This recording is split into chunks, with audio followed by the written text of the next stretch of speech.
날마다 말씀과 동행하는 동행 묵상입니다. 25년 12월 18일 시편 147편 1절에서 20절 누가 능히 추위를 감당하리요라는 제목의 말씀입니다. 성도 여러분, 겨울입니다. 오늘 시편 말씀에 추위에 대한 말씀이 나옵니다. 우리는 이 겨울을 어떻게 보내야 할까요? 하나님 말씀 봅니다. 1절 할렐루야 우리 하나님을 찬양하는 일이 선하고 찬송하는 일이 아름답고 마땅하도다 고백합니다. 찬양은 아무리 생각해도 단순한 음악이나 재능이 아닙니다. 시편 기자의 찬양에는 적어도 성경적인 찬양에는 그의 인생의 고백이 담겨 있고 진실하고 간절한 하나님에 대한 믿음과 신뢰, 사랑이 담겨 있는 것입니다.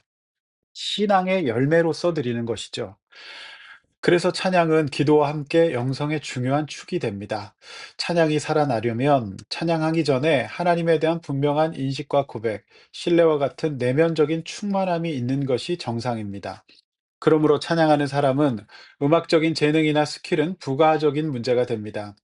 있으면 좋고 없어도 괜찮다는 말입니다. 물론 하나님 앞에서 회중의 찬양을 인도하는 사람의 경우에는 최소한도의 은사로서의 음악적 재능과 기능이 있어야 하겠죠. 그러나 회중에서 한 사람으로서, 한 성도로서 하나님을 찬양하는 것에는 음악적인 재능은 아무런 상관이 없는 겁니다. 그래서 찬송은 선하고 아름답습니다. 2절 시편 기자는 그래서 하나님이 하신 일을 찬양하고 있습니다. 예루살렘을 세우셨고 흩어진 자들을 모아주셨습니다.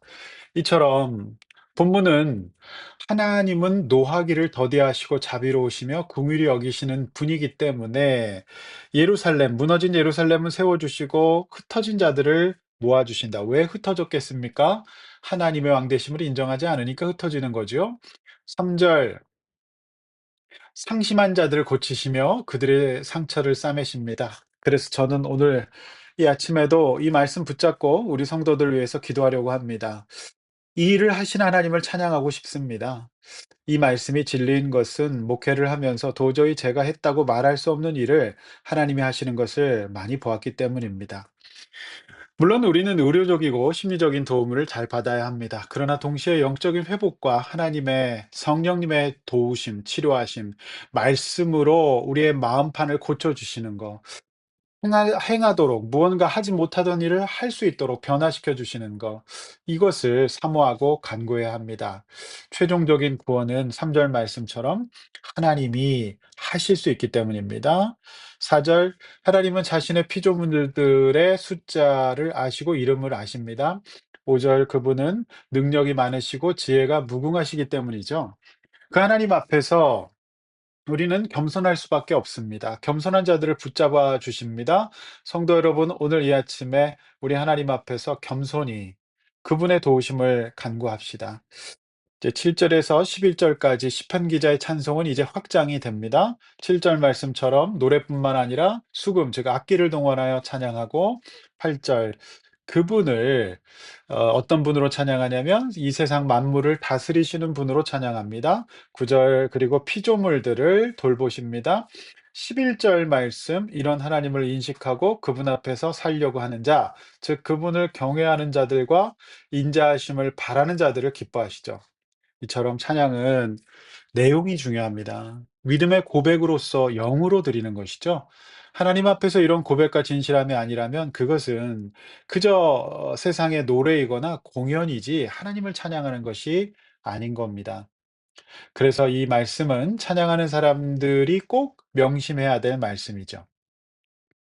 12절에서 20절 말씀, 12절 찬양으로도 유명한 말씀입니다. 이 곡으로 작곡이 되었죠. 예루살렘아 여호와를 찬송할지어다. 자, 우리가 느헤미야서를 통해서도 보았듯이 회복된 재건된 새 예루살렘은 이제 하나님 앞에서 다시 성결케 되고 도비아를 내어 쫓고 온전한 마음으로 하나님 찬양해야 됩니다. 우리도 영적으로 구원받은 새 예루살렘이죠. 하나님을 내 하나님으로 찬송합시다. 13절 하나님은 찬양하는 백성들의 자녀에게 복 주십니다. 14절 경례 즉 삶을 평안케 해 주십니다. 이건 단순히 노래가 아닙니다. 하나님을 진짜 믿고 주인으로 인정하고 왕으로 인정하고 그분의 위대하심을 인정하면서 모든 부분에서 하나님의 주권을 인정하는 사람들. 당연히 그러면 그 가정의 자녀들에게 복 주십니다. 부모가 하나님 앞에서 이렇게 왕 되심을 인정하지 않고 자신이 왕이 되어서 자녀들을 양육할 때 자녀들이 받을 복을 빼앗는 셈이 되는 겁니다. 18절 말씀처럼 겨울에 이제 오늘 우리가 이 말씀 보는데요. 말씀을 보내사 그것들을 녹이시고 바람을 불게 하신즉 이제 물이 흐른다. 그리고 17 절에 "그 추위를 누가 인제 감당하리요?"라는 말씀이 나오지 않습니까? 어 겨울철인 지금 딱 맞는 말씀인 것 같습니다. 추위를 하나님께서 말씀을 보내사 녹여 주시고 바람을 불게 하셔서 얼음이 녹아 물이 흐르게 하십니다. 자, 말씀을 보내사 추위를 녹인다.